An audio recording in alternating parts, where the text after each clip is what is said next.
Aha! doctor,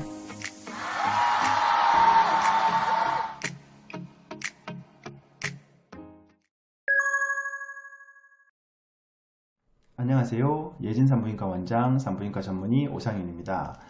오늘은 임신기간에 대해서 설명해 보도록 하겠습니다. 임신기간은 여러분도 잘 아시다시피 주수로는 40주, 달수로는 10달을 채우는 과정을 말합니다. 오늘은 그 기간만을 말하려는 것이 아니고 그 기간을 어떤 기준에 의해서 구분하는 방법에 대해서 설명해 보려고 합니다. 임신은 10달 긴 시간 동안 임산부와 태아가 끊임없이 변화하고 발달하는 과정을 말합니다. 그렇다고 매일 그 변화를 산부인과에 와서 확인할 수는 없습니다. 이렇게 임신 긴 기간을 어떤 기준에 의해서 구분하는 것은 어떤 시기에 어떤 검사를 하고 어떤 시기에 어떤 변화와 특징이 있으며 어떤 시기에 임산부와 배속태아는 무엇을 주의해야 하는지 구분해서 설명을 하면 효과적으로 설명이 전달되고 또 임신이 관리될 수 있기 때문에 산부인과 의사들은 이런 기준을 나누어서 기간을 어떤 기준에 의해서 구분해서 산모를 진료하고 관리하게 됩니다. 오늘은 그 과정들을 살펴보도록 하겠습니다. 그럼 슬라이드를 보면서 설명해 보겠습니다. 첫 번째 임신 기간에 대해서 먼저 정의를 해 보겠습니다. 임신 기간은 날수로는 수정일로부터 266일, 마지막 생리 시작일로부터는 280일, 주수로는 수정일로부터 38주, 마지막 생리 시작일로부터 40주 이렇게 정의하고 있습니다. 그렇지만 여러분들이 주변에 임산부가 있다든지 가족 중에 임산부가 있을 때 임산부에게 오늘 임신 몇 날이니? 그러면 그 임산부가 오늘은 임신 152날이야, 152일이야 이렇게 날수로 질문하고 날수로 대답하지는 않습니다. 대부분의 임산부들은 임신 16주 2일이야, 임신 16주 5일이야, 18주 2일이야 이런 식으로 주수로 설명하게 되죠. 그래서 산부인과에서는 주수로 임신 기간을 표기한다는 것을 알고 계시면 되겠고 또 이 슬라이드에서 보면 수정일로부터 며칠 또 마지막 생리 시작일로부터 며칠이라는 표기가 있는데 분만병원에서는 마지막 생리 시작일 기준으로 임신 기간을 표기하게 됩니다. 수정일로부터 임신 기간을 표기하는 것은 주로 불임 클리닉에서 수정일 기준으로 인공수정이나 시험관 시술을 할 때 수정일 며칠째에 어떤 검사를 하고 수정일 며칠째에 어떤 시술을 하고 이런 설명을 할 때 주로 사용하게 되고 분만병원에서는 임신 기간을 표기할 때는 마지막 생리 시작일 기준으로 그리고 주수로 표시한다는 것을 알고 계시면 좋겠습니다. 임신기간, 그러면 임신기간은 40주라고 설명을 드렸는데요. 이 임신기간을 구분을 한번 해봐야 될 텐데요. 어떤 기준으로 구분을 하는지 슬라이드를 한번 살펴보도록 하겠습니다.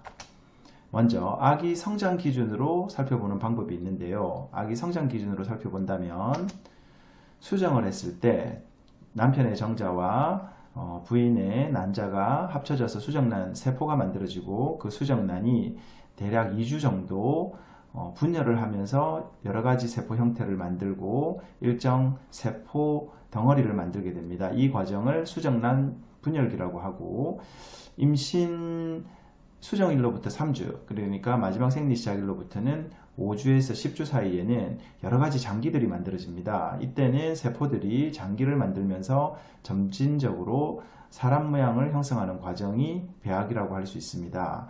그리고 태아기를 살펴보면 이제 다 만들어진 배아기 때 다 만들어진 장기가 성장하고 성숙하는 시기 마지막 생리 시작일로부터는 11주 이후 그냥 산부인과에서는 11주 이후부터 40주 예정일까지 아기는 점점 장기가 자라고 발달하고 성숙하면서 태어날 준비를 하는 것이죠. 이 시기를 태아기라고 설명하고 있습니다.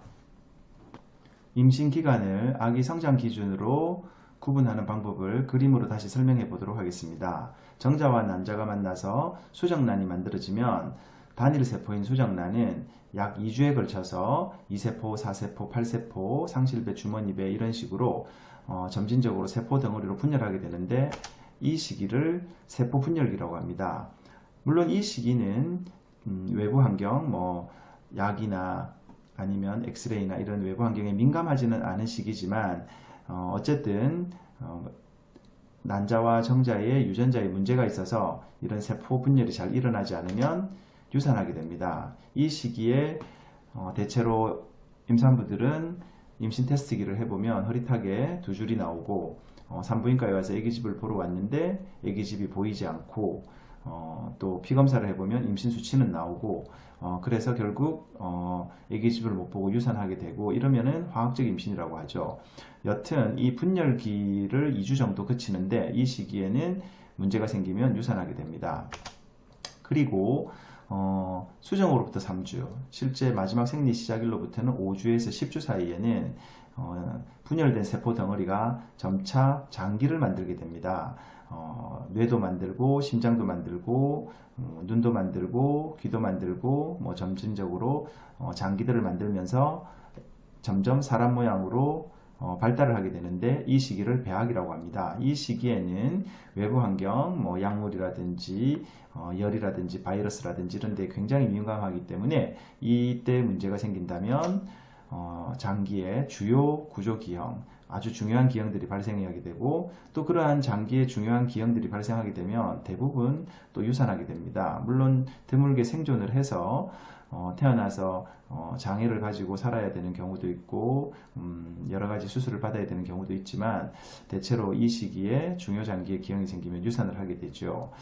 그리고 이 시기가 지나서 임신 10주부터 11주부터 그 이후 예정일까지 만들어진 장기가 점점점 아기 모양으로 커져가서 나중에 태어나게 되는데 이렇게 만들어진 장기가 성장하고 성숙하는 시기를 태학이라고 합니다. 이 시기에는 외부 환경에 큰 영향을 받아서 장기에 기형이 잘 생기지는 않습니다. 그래서 사소한 구조 기형이 발생된다라고 설명하고는 있는데요. 세상에 사소한 구조 기형은 없죠. 임신을 한 부모들은 어떤 기형이든지 다 걱정되고 큰 기형이기 때문에 사소한 구조라고 말할 수는 없지만 여튼 배아기에 비해서는 태아기에는 기형이 잘 안 생긴다는 것입니다. 이렇게 아기 성장을 기준으로 구분하는 경우에는 이런 유산이라든지 기형이라든지 이런 부분들을 설명할 때 임신 구분을 하게 되는데요. 대체로 그렇지만 이런 구분을 산부인과에서 또 잘 사용하지는 않습니다. 그냥 아기를 발달을 설명할 때는 이런 설명을 하겠지만 이런 분열기, 배아기, 태아기 이런 식으로 임산부에게 산모님은 지금 배아기입니다. 산모님은 분열기입니다. 태아기입니다. 이런 식으로 설명하지는 않습니다. 다만 이렇게 기형이 생긴다거나 문제가 생긴다거나 이럴 때는 그런 원인과 과정을 설명하기 위해서 구분을 한다고 보면 되겠습니다. 임신 기간 구분을 다른 기준으로 구분해 보겠습니다. 바로 주수 기준인데요. 주수 기준은 이렇게 임신 1분기는 임신 14주까지, 임신 2분기는 임신 14에서 28주까지, 임신 3분기는 임신 28주까지 각각 14주 단위로 1분기, 2분기, 3분기로 구분하는 것입니다. 이 방법은 주수로 구분하기 때문에 산부인과 의사도 굉장히 쉬운 방법이고 임산부들도 기억하기 쉬운 방법입니다. 임신을 주수별로 구분해서 그 시기마다 어떤 진행되는 시술이나 진행되는 검사 이런 것들을 설명하고 관리하게 되면 굉장히 쉽기 때문에 산부인과에서는 또는 임산부들도 무의식적으로 다 주수 기준으로 임신을 구분해서 설명을 듣는 것에 익숙해져 있다고 볼 수 있겠습니다. 이러한 주수 기준으로 임신을 구분한 이유와 또 그 과정들을 다음 슬라이드에서 그림으로 설명하도록 해보겠습니다. 임신 기간을 임신 주수 기준으로 구분하는 것을 그림으로 설명하도록 해보겠습니다. 임신은 마지막 생리 시작일을 지나서 수정을 거쳐서 예정일까지 긴 시간을 진행하는 하나의 시간 테이프로 이렇게 그려볼 수 있는데요. 마지막 생리 시작일로부터 14주까지 임신 1분기, 14주에서 28주까지 임신 2분기, 그 이후를 임신 3분기라고 한다고 앞에서 설명했습니다. 그리고 이 임신 1분기 동안 일어나는 특징의 변화를 살펴보면 세포에서 사람 모양이 만들어지는 배아가 발달하는 시기라고 볼 수 있겠고, 2분기의 특징은 이 만들어진 아기의 장기들이 성장하는 시기라고 볼 수 있습니다. 그리고 임신 3분기에는 아기가 태어나서 생존할 수 있는, 즉 장기의 성숙이 일어나는 시기라고 설명할 수 있겠습니다.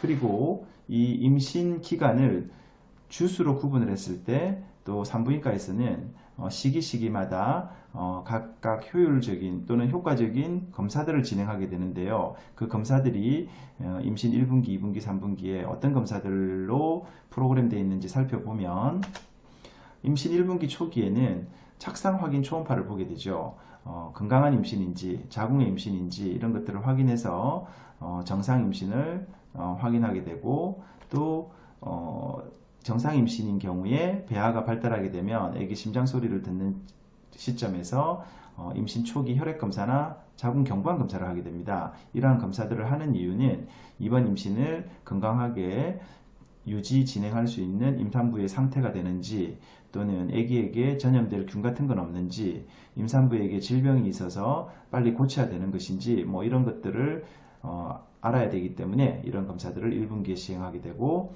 또 이제 임신 1분기 말이 되면 태아가 만들어지게 되는데, 그때부터는 아기에게 기형이 생기는지 초음파로 확인하게 됩니다. 그래서 임신 1분기 말에 태아 목덜미 두께를 측정해서 그 관련 기형이 있는지 없는지 살펴보게 됩니다. 임신 2분기가 되면은 본격적으로 아기에게 기형이 있는지 산모 혈액 기형화 검사를 해서 다운 증후군이나 에드워드 증후군이나 신경관 결손 기형과 같은 그런 기형들을 위험도가 있는지 감별하게 되고, 또 임신 2분기 중간쯤 되면은 장기들이 상당히 커지기 때문에 초음파로 웬만한 장기들을 다 볼 수 있습니다. 그래서 임신 20에서 한 25주 사이에 모든 장기들을 정밀하게 보는 태아 정밀 초음파를 통해서 장기에 기형이 있는지 없는지 감별을 하게 됩니다. 그리고 임신 2분기 말이 되면은 임신성 당뇨 검사나 빈혈 검사를 해서 임신 중에 산모가 빈혈이 심해서 아기에게 철분을 전달하지 못하는지, 그래서 아기가 성장장애나 발육장애가 생기지 않을는지 그런 것들을 살피게 되고, 또 임신을 하게 되면은 어떤 산모들은 임신성 당뇨가 생기게 되는데, 임신성 당뇨병이 생기는 산모의 아기는 당 관리가 잘 되지 않는 경우에 임신 3분기에 장기 중에 폐성숙이 방해받기 때문에 이러한 당뇨가 있는지 산모에게 당뇨병이 있는지 감별을 해서 그러한 당 관리를 통해서 3분기 동안 폐성숙이 잘 일어나도록 준비를 하는 것이죠. 그리고 임신 3분기에서는 이제 출산 준비를 해야 되는 것이죠. 아기가 태어나면 잘 기능하고 잘 자랄 수 있는 건지 그러한 출산 준비를 해야 되는데, 그 과정 중에 임신 30에서 한 35주 정도의 임신 중에 맞을 수 있는 예방접종을 맞게 됩니다. 가령 지금과 같이 가을철 같은 경우에는 독감 예방주사를 맞게 되죠. 2019년 올해부터는 국가에서 임산부에게 독감 3가 백신을 무료로 접종하기도 하는데요. 이러한 독감 주사를 맞는 이유는 아기는 태어나면 6개월간 독감 주사를 맞지 못하는 상태입니다. 즉 신생아는 독감 금기 대상자이기 때문에 만약에 겨울철에 독감이 유행을 하게 되면 신생아가 독감 위험에 노출되게 되죠. 그래서 산모에게 독감 주사를 맞춰서 항체를 만들어서 아기에게 전달해주면 아기가 태어나서 어느 정도 면역력을 지니기 때문에 독감으로부터 좀 방어가 되는 그런 이유가 되겠죠. 그래서 독감 주사를 맞히는데, 이렇게 출산 준비를 위해서 예방접종을 맞게 됩니다. 또는 요즘은 또 100일의 접종 같은 경우도 국가질병관리본부가 임신 중에 맞기를 권장하기 때문에 그러한 임신 중 맞으면 유용한 예방주사를 이제 출산을 위해서 이 임신 3분기에 맞게 됩니다. 그리고 이제는 출산이 임박했기 때문에 임신 막달 검사를 하게 되는데요. 이런 막달 검사를 하는 이유는 출산이라는 것은 자연분만이든 제왕절개든 임산부에게는 엄청난 스트레스입니다. 거의 목숨을 걸고 출산을 하는 것인데요. 그렇다면은 그러한 막대한 스트레스를 이길 수 있는 몸 상태가 되는지, 뭐 간 기능이나 콩팥 기능이나 빈혈 상태나 혈액 응고 상태나 어차피 임신을 하면 출산을 할 때 피가 나기 때문에 그런 혈액 응고 검사 등도 중요한 검사가 되겠죠. 그러한 검사들을 하게 되고, 또 출산 준비의 일환으로 임신 중에 아기에게 전염될 수 있는 그런 전염병이 임산부에게 걸렸는지 확인해서, 만약에 아기에게 전염될 균들이 임산부에게 있다면 태어나자마자 신생아에게 주사를 줄 준비를 하는 것이죠. 그래서 그러한 정보를 얻기 위해서 임신 막달 검사를 하게 되고, 그리고 임신 3분기 마지막이 되면 이제 태동 검사, 아기의 혈액순환 검사라든지 또 자연분만을 잘 할 수 있는지 골반 크기를 확인해보는 내진 검사, 이런 것들을 쭉 임신의 시간 테이프에서 시간별로 주수별로 프로그램된 대로 이렇게 검사를 하게 됩니다. 이런 과정들을 주수별로 구분해서 임신 기간을 나누어서 구분해서 설명을 해야만 잘 기억할 수 있기 때문에 이렇게 임신 기간을 구분하는 것이 유용하고 의미가 있다고 할 수 있겠습니다. 임신 기간을 다른 기준으로도 구분해 보겠습니다. 바로 생존 가능성으로 기간을 구분한다든지 자발호흡 가능성으로 기간을 구분한다든지 하는 구분도 있습니다. 그래서 생존 불가능기, 대체로 임신 23주 전 또는 임신 24주 전 경우에는 생존이 아직까지는 불가능하다고 볼 수 있습니다. 그리고 생존 가능기, 임신 23주 또는 24주 이후 생존 가능하다고 되어 있습니다. 물론 이렇게 생존 가능기라고 해서 이런 시기에 태어난 아기들이 모든 아기들이 생존하는 것은 아닙니다. 신생아 이 시기에 태어난 아기들은 체중이 400g, 500g 정도밖에 되지 않고, 또 굉장히 오랜 기간 3, 4개월 동안 인큐베이터에서 험난한 과정의 치료를 겪어야 되기 때문에 드물게 생존할 수는 있지만 많은 수가 또 사망하기도 합니다. 치료 중에. 그렇지만 우리나라의 신생아 기술들이 잘 발달되어서 이 주수까지도 생존시킬 수 있다는 것은 놀라운 일이죠. 그리고 어렵게 아기를 가져야 되는 부부에게는 이렇게 생존 가능 시기가 점진적으로 내려갈수록 굉장히 희망적인 소식이라고 할 수 있을 것입니다. 여튼 현재 임신 23주, 24주 정도까지 살릴 수가 있어서 생존 가능기, 생존 불가능기로 구분해 보았습니다. 또 아기가 태어났을 때 조산으로 태어나는 경우에 아기가 스스로 자발적으로 호흡을 할 수 있는 시기가 있고 호흡을 할 수 없는 시기가 있습니다. 이는 아기가 폐성숙이 잘 되었을 때는 아기가 숨을 쉴 수가 있고, 자발적으로 폐성숙이 잘 안 되었을 때는 숨을 못 쉽니다. 그래서 임신 23주에서 한 33주까지를 이런 조산기, 이 시기에 태어난 아기들은 폐성숙이 충분하지 못할 경우에는 자발호흡을 할 수가 없어서 신생아 중환자실에서 기계적 호흡기를 통해서 호흡기 치료를 하고 배성숙을 시키는 치료를 하게 되죠. 그리고 34주 이후를 늦은 조산기라고 하는데, 이 이후가 되면은 결국 아기는 폐성숙이 어느 정도 진행되어 있기 때문에 많은 아기들이 자발적으로 숨을 쉴 수가 있고 호흡기 치료를 하지 않아도 되고 인큐베이터 치료를 하지 않아도 됩니다. 그래서 그러한 중요한 이벤트들이 있기 때문에 생존 가능성, 자발호흡 가능성으로 임신 기간을 구분할 수도 있겠습니다. 오늘 이 시간에는 임신 40주 기간을 어떤 기준에 의해서 구분하는지에 대해서 살펴보았는데요.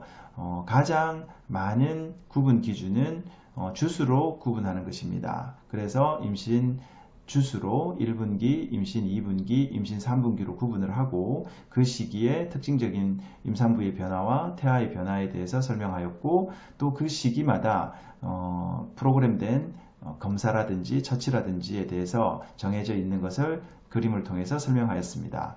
앞으로는 이 임신기간 내에서 일어나는 여러가지 변화와 발달 과정들을 하나하나씩 살펴보는 시간들을 또 가져보도록 하겠습니다. 감사합니다.